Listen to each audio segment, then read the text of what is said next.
friends, it's Teresa and welcome back to my channel. Last video, a few weeks ago, I did my haul. This time, I'm gonna do an unhaul. And I have the box, so I will be showing off books. Now, some of these books make sense that I'm unhauling them, and some of these are kind of wild cards because I have never really talked about these books on this channel, or if I have, they were very brief and never pop back up. But that's why they're getting unhauled.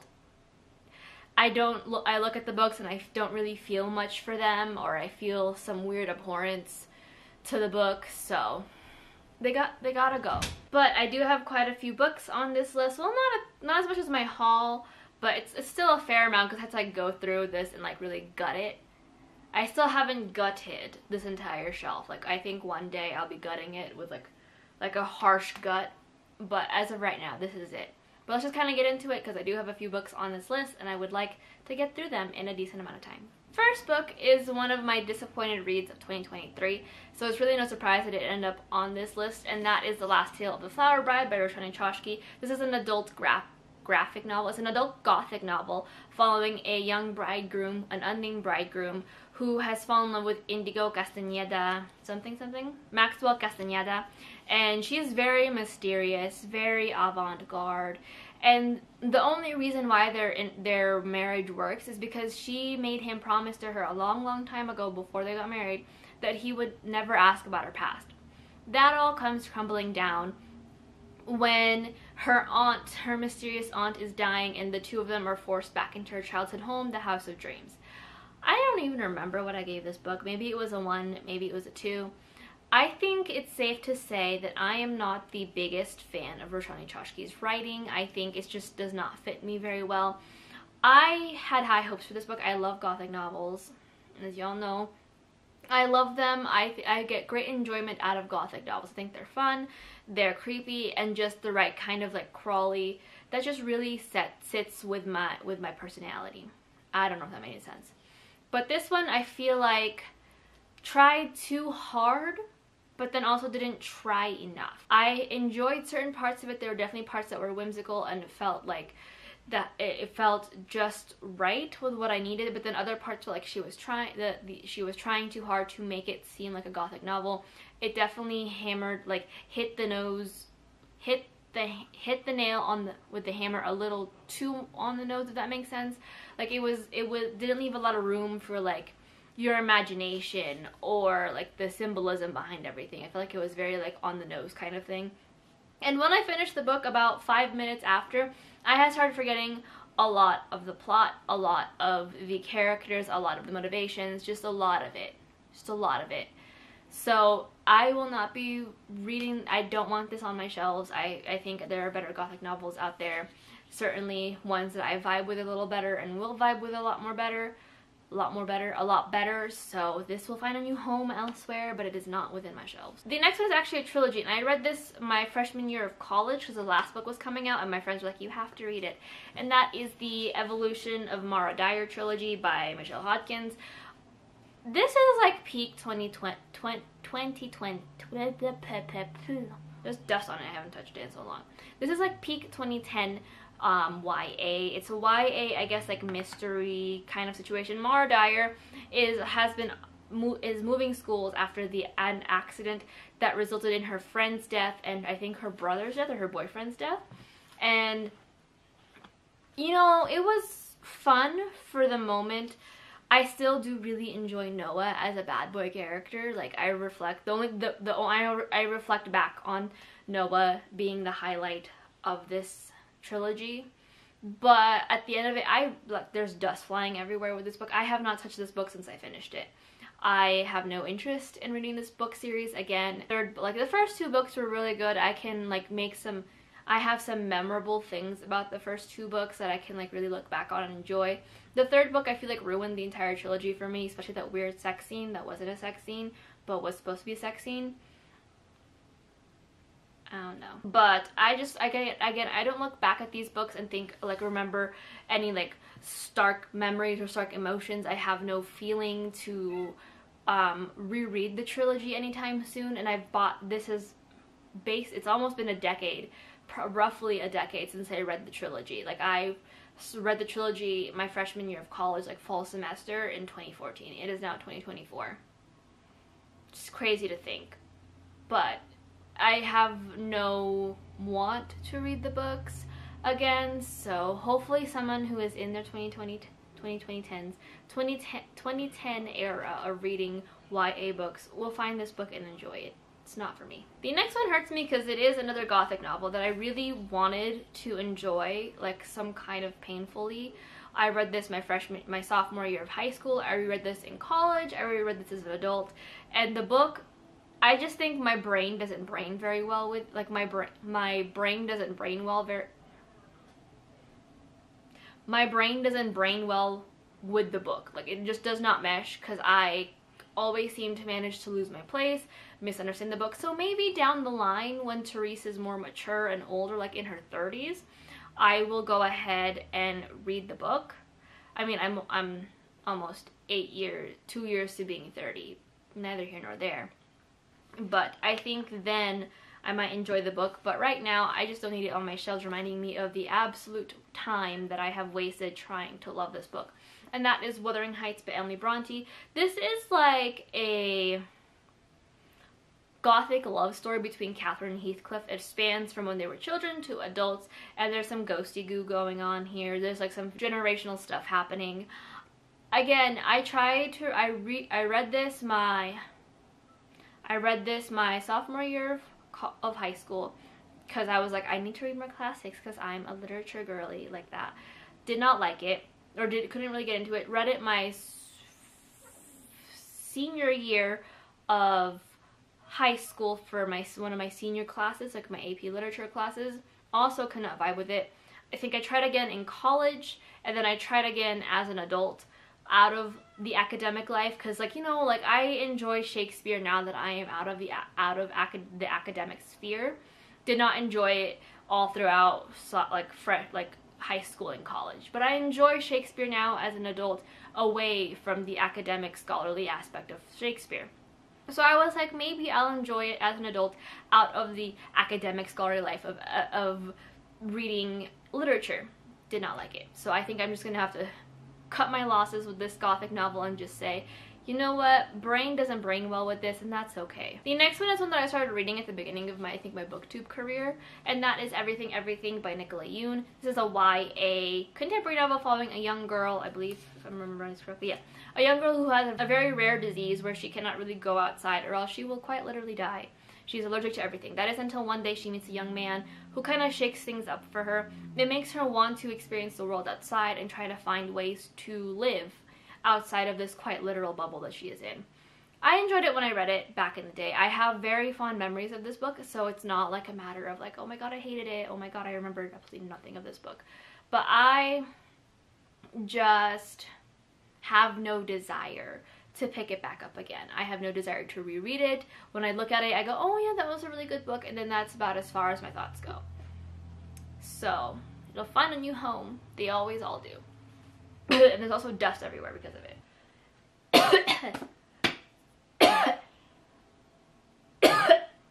Okay, so much dust. I think I gotta donate these books after work on a Friday or something. The next one is Love, Rosie by Cecilia Ahern.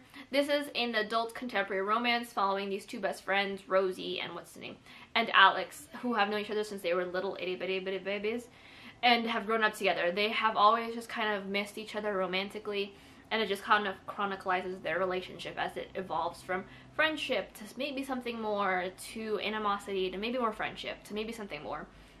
I love the movie. The movie is easily one of my comfort movies, and I think at this point, anything like I need more romances with Sam Claflin and Lily Collins, either together or separately, because I love Sam Claflin in Me Before You, and then I love Lily Collins in Love, Rosie and Stuck in Love. So I just need them in more stuff romantically. But I prefer the movie more. I have no memories of what I read in this book, I'm not gonna lie. I tried really hard to get through this book. I was like, this book is based off of my favorite movies, I have to read it. And then I read it and I was just kind of disappointed. Like, Cecilia Ahern is a good writer and I really enjoyed her prose from what I can remember of the book, but I just don't remember anything about this book, and I remember just forcing myself to read it, and I think it's time to just put it to bed that sometimes I'm just gonna like the adaptation more than the book, and it's not okay. coming from a literature major who spent a good chunk of money that she did not have on literature, only to like certain books, or only to like the movies over certain books. But I think the movie did pace the movie a little bit better than the book. This one's another one where I just think my brain did not brain well with this book. I am not a sci-fi girly. I have like maybe 2 or 3 sci-fi books on these shelves. Most of these are romances and contemporaries and classics and everything not sci-fi. Visually, sci-fi works for me. Literary wise, it does not. But that is the 5th season by N.K. Jemisin. I read this back in 2020. I think I gave it a 5 out of 5 stars back in the day. I really did enjoy it. This is basically following a kind of like post-apocalyptic futuristic world and a specific character. I don't even remember. I buddy read it with a bunch of my friends. I did enjoy it when I read it. Don't get me wrong. I did really enjoy it when I read it. But I just think, again, my biggest issue with sci-fi novels is that I just can't visualize in the same way that I do fantasy, which is weird. Because it's not hard. They're not that different from one another. But it's just, it doesn't, there's something about it just goes in one ear, not the other, or in one eye, not the other eye.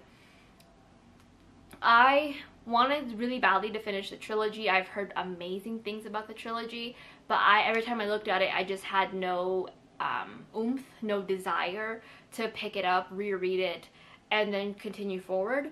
And I think that is because I'm just not, sci-fi is just not my favorite thing in the world to read. But I have heard really good things about how the series concludes, and I'm not saying it's a terrible book. I'm just saying that sometimes it's user error, and I think this instance of me not remembering much about this book except for a tower. I'm remembering towers, but I keep picturing them like the things from the obelisks from the Witcher TV show. Again, I think it's just a matter of my inability to process sci-fi very well. Nothing against the author. I would love to pick up other works from this author. I just think it would not have to be sci-fi. The next one is one that a friend had given me way back when, like in high school, and I've held off on putting it on an unhaul because I was like, this friend gave it to me, thought that I would really enjoy it, but I just have no interest in reading it. I've tried really hard. I've put it on TBRs. I've done the things. It just never seems to like capture my interest enough to read it, and that is Homeland by R.A. Salvatore, which is a Dungeons & Dragons Forgotten Realms novel, and it's the first one in the Legend of Drizzt series. Again, I like Dungeons & Dragons. I participate, I play, I have groups.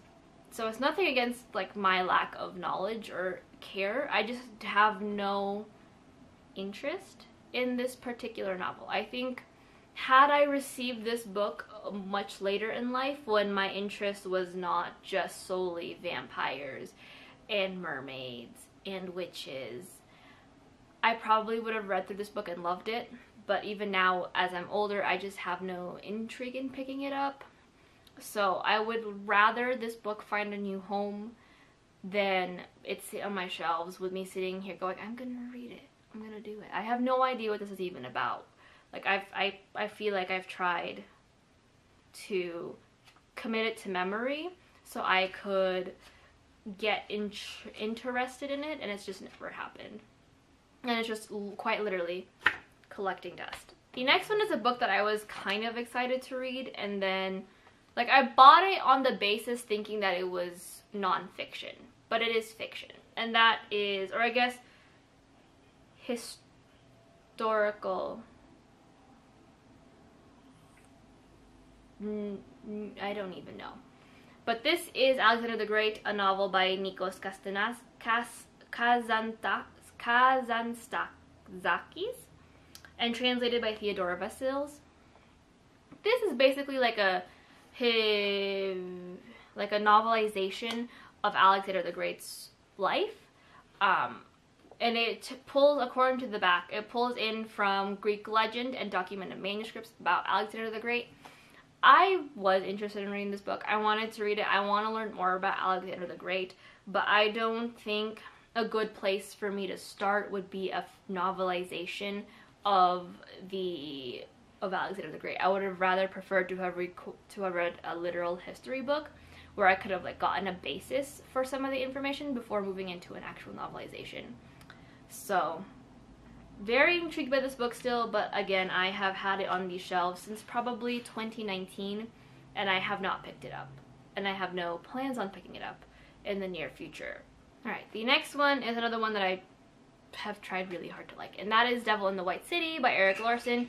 This, as it sounds, follows the World Fair during, I think, during the one guy's murders. I'm forgetting his name, but I read this way back in my junior year of high school. I didn't really have much of an opinion on it then. It sounded interesting when I picked it up for a project, and then I read it and I could not get into it. Then again, in post-academic space, Therese, I purchased it thinking that I might enjoy it more out of the academic sphere where I could read it at my own pace and understand it at my own pace without having to like really explain and like have someone breathing down my neck about it. But I just never picked it up. I'm sure it's a wonderful novel. I've heard amazing things about this novel. I just can't get into it. So it's definitely user error on my part. I should have listened when high school Therese was like, yeah, I don't really like this book, instead of thinking that maybe now that I'm older and more mature, I would have expanded my tastes in novels. Did not happen. This one's a self-help book that was really popular around, I want to say 2018, 2017, and that is The Subtle Art of Not Giving a Fuck by Mark Manson. I read this back again at the beginning of my YouTube career. I was in a very deep, dark hole. And everyone had seemed to have given this book such amazing ratings that I was like, you know what, I think I could use some self-help right now. I gave it a 5. I really did resonate with this book at some point. I think this book gives off some decent advice, but I think at the end of it, I took some of the advice and then went with it for a little bit and then realized that it wasn't applying, or it wasn't applicable to everything that I could do, or multiple scenarios, if that makes sense, and it's just not my thing. And then I just like looking back at it, the author said some very questionable things, and I guess his second book was just not that great either, so I have no interest in picking this back up again. I have no interest in thinking about this book again. It's just an orange book that's out on my shelves for the longest time. The next one is The Miseducation of Cameron Post by Emily M. Danforth.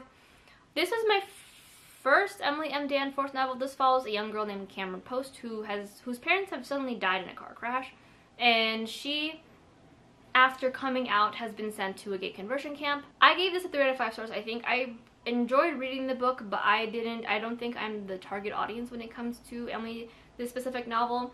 I just couldn't, I felt like there was I'm trying to remember because I read it so long ago, like a couple of years, but I remember there just being a huge like emotional gap between myself as the reader and Cameron. I couldn't really like get into Cameron's head very well, and it's not a matter of like having the same lived experiences, but I just think of how Cameron was written. I just could not vibe with her as a character, and I didn't really have interest in reading the book as I kept moving forward. So clearly she's covered in dust and cat hair, so she can find a new home. The next 2 books are part of a duology, and that is If I Stay and Where She Went by Gail Foreman. This is about a young girl named Mia who one day her family decides to play hooky during a snow day, and they get in a terrible car accident.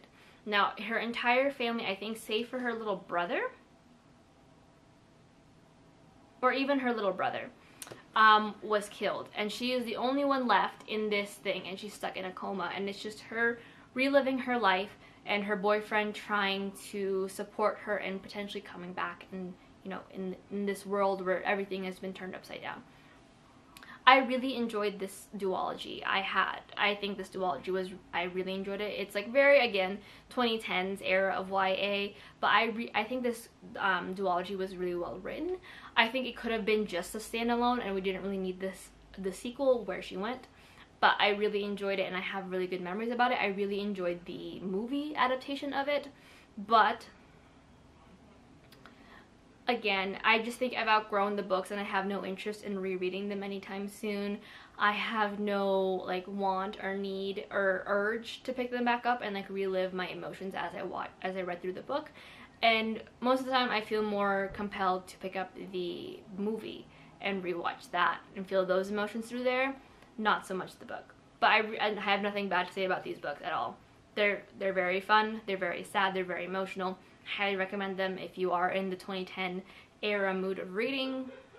The next one is another, like, I don't even know how this one got dusty. It wasn't even in there that long. It's one that I read again last year for my 5-star predictions, and it was just, I enjoyed it, but hearing other people in the community kind of left a weird taste in my mouth, and I have no interest in reading the book or continuing on with the series. And that is The Son of the Void by Gabriela Romero La Cruz. This is an adult high fantasy following two perspectives. One is from Reina, who is desperate. She gets an invitation from her grandmother to meet her and gets attacked by these creatures who end up damaging her heart. She is now considered like tainted with this new unnatural heart of hers and is trying to find ways to make herself fit in. The other one is Eva Casare, who is unwanted because she's illegitimate and she's trying to find a place to fit in. And it just talks about these two characters and their lives and how they intertwine as the story progresses. Again, I had really good things to say about this book. This is probably one of the few, like, 5 stars I did end up handing out during 2023. But there were a lot of controversy on the concept of how the author handled Indigenous people. And how the author handled the concept of a heart transplant and essentially kind of demonized both of those aspects.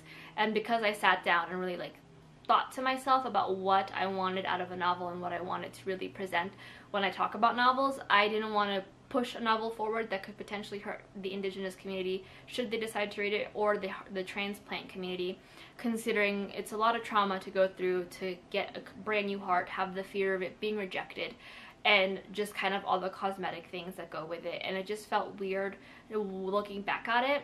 I didn't read this novel with my critical thinking lenses in mind, and it definitely showed when I talked about this book in my vlog. And I definitely do think that in the future I will be critically reading these concepts such as this a little bit more closely, and reading reviews a little bit more closely as well to see what other people think. Because while I did enjoy this book, again, things about it just kind of left a sour taste in my mouth, and I don't want to pick up this book and keep pushing it to an audience that might be potentially harmful or might push harmful ideals. The next book is Heretics Anonymous by Katie Henry. This is a YA contemporary novel following a group of, I forgot his name, I think it was Michael. Michael's an atheist. He ends up getting moved because of his parents' like job situation, and he ends up getting moved into a Catholic school. Now he is an atheist, doesn't really fit in, but then he finds out that this one girl starts arguing with a teacher about the Bible, and he's like, love of my life, I have a friend, blah blah blah blah blah. Then he finds out she wants to be a priest, and they're actually part of a group called Heretics Anonymous of a handful of people who don't necessarily fit into the Catholic school system, and they just kind of work around each other and learn and preach tolerance and stuff. I really enjoyed this book. I think it was a very fun comedy. It was very lighthearted, but still touched on a lot of concepts in terms of like what tolerance is versus what acceptance is, the different views you can have within a religious community versus what is taught and forced upon people. I think it was a good book, and I loved it, and I still think very fondly of this book, but it's just one of those instances where I don't feel the need to pick up the book. I don't feel like I need to reread it to really glean off the themes from it. I don't feel anything particular toward the characters. So I just think it should deserve a better home than what I can offer it, so it's not collecting dust. But I did really enjoy this book, and I would highly recommend it. It's just not like I feel like a lot of these books on these shelves I don't have like animosity or like strong feelings about. They were just kind of meh, and I would like someone who would feel more than meh for books, because I love books, and a lot of these books on these shelves I feel more than meh for. So I think every book deserves to find a human that feels more than meh to them. So you know how I mentioned how I don't feel a lot of animosity for certain books? This is not one of them. This is Emily Wilde's Encyclopedia of Fairies by Heather Fawcett. I read this for 5-star predictions last year, and it put me in a slump. This follows Emily Wilde as she goes to the Nordic countries, which I thought she was going to the Irish countries, don't want to talk about it, to study fairies. She's creating a literal encyclopedia, and she's taking notes and journaling and adding footers. Books and footers do not mesh well with my brain. I've tried it with This book with Crazy Rich Asians, with Plain Bad Heroines, it's just anytime there's footers in a fictional novel, I get transported back into the bad place of academic writing, and I proceed to just ignore every literal footer, especially since most footers in fictional works tend to be like some random fact or some random narrative commentary that could have been implemented into the actual novel. But the highlight of this novel was Brambleby. You can't not name a character Brambleby and not have me fall in love with him. That is just an amazing name. But I think this was partial user error, partial it was mismarketed to me. This was considered a cozy read. I don't consider this very cozy. It reads very dry and academic, and I would consider it more like a fantastical academic novel. And to boot, I had read a novel similar to this back in my days of going to Ireland called A Natural Something of Dragons, and I didn't vibe well with that book because, again, it felt a little too academic for my fictional purposes.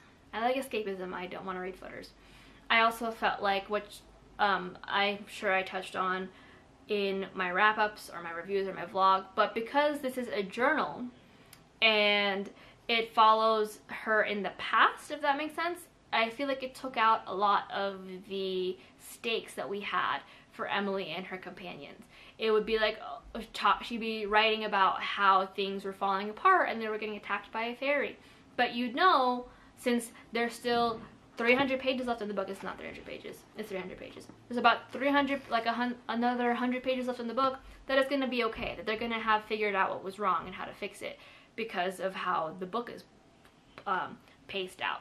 There's a lot of issues with it. It put me in a slump, which was the biggest issue. Biggest issue. And I don't think I really ever recovered from said slump. So, she's going away. She's going to find a new home. I don't think this is a cozy read. Cozy is low stakes. It's comforting. It's warm. Not freezing cold Nordic countries where fairies are attacking you and killing you, and you add footers to literally every page. The third and second to last books on this series is one that I have tried really hard to read. I actually do enjoy this series, but when I reach this second book, I just have no desire to move forward. And that is The Three Dark Crown and the One Dark Throne by Kendara Blake. This was, again, at the beginning of my YouTube career. I really did enjoy. This is a high fantasy YA novel following three sisters who have been separated since they were young. They each have their own kind of powers. We have a poisoner, we have an elementalist, and we have an animal herder as their powers.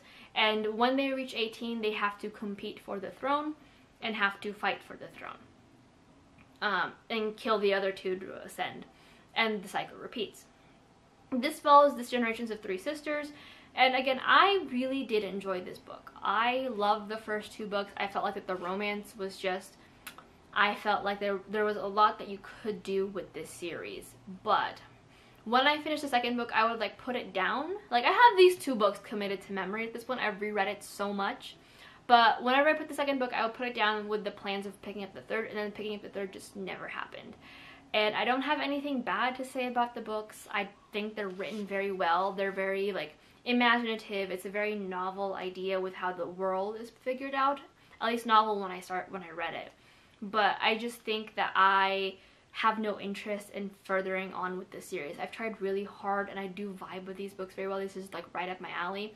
But I just think I have reached the limit of intrigue and interest. I need to stop forcing myself to go through the 6,000th reread in hopes that maybe this time it'll be different, because that is quite literally the definition of insanity, and I need to stop it. Last book, again, very start of my YouTube career here, but that is Girls of Paper and Fire by Natasha Nyan. This is a YA fantastical romance following a set of girls who are basically chosen to become the man's concubine. This young girl's mother was one of the ones that were chosen and never came back, and she is on the hunt to find out what exactly happened to her mother. But then she falls in love with one of the girls on there. Now, this is one of the first queer books I ever read, and I loved this book to pieces. I remember reading it and just being mind blown. I remember reviewing it and loving every minute of it. I still do have very strong nostalgic feelings for this book, but much like the rest of these books in this unhaul, I just have never had the interest to pick up the sequels. I have never had the interest. Well, I did at some point, and then there were some weird things happening with the imprint because James Patterson like dissolved the imprint, and I never figured out what was going on with that. And then by then I had read other books, not saying that they were better, but I had read other books that had held my interest for a lot longer, and I just did not want to pick up the books anymore. Again, I have very fond feelings of this novel, of the memories that I read as a, I think, newly out queer person reading a queer novel about loving girls in a fantastical setting. I really did enjoy it, but I just, again, I lack the interest to further pursue the novels. I'm sure they're great. It's just that I just have lost the interest, and I don't want to keep forcing myself to try and finish these series and maybe dislike them because I forced myself. So I will just keep my memories to myself and enjoy them when I recall them. And hopefully these books find a better home elsewhere and they can just really enjoy it and love them as much as I did. And then further on with the series, which is what I was not able to do. But that is it for my unhaul. It wasn't a dramatic unhaul like I typically do because I was not removing a lot of these books out of the ire burning in my heart. It was just a lot of like, you know, just trying to clear out some shelf space and just trying to hopefully give these books new homes. But if you guys have read these books and have any feelings for them, good or bad, let me know in the comments down below. I'm happy to always strike up a conversation. But until next time, hit like, subscribe, and comment, and hope and pray that I will become more consistent in the next following weeks because Depresso is stronger this year. But until then, I will talk to you guys in my next video. Take care. Bye.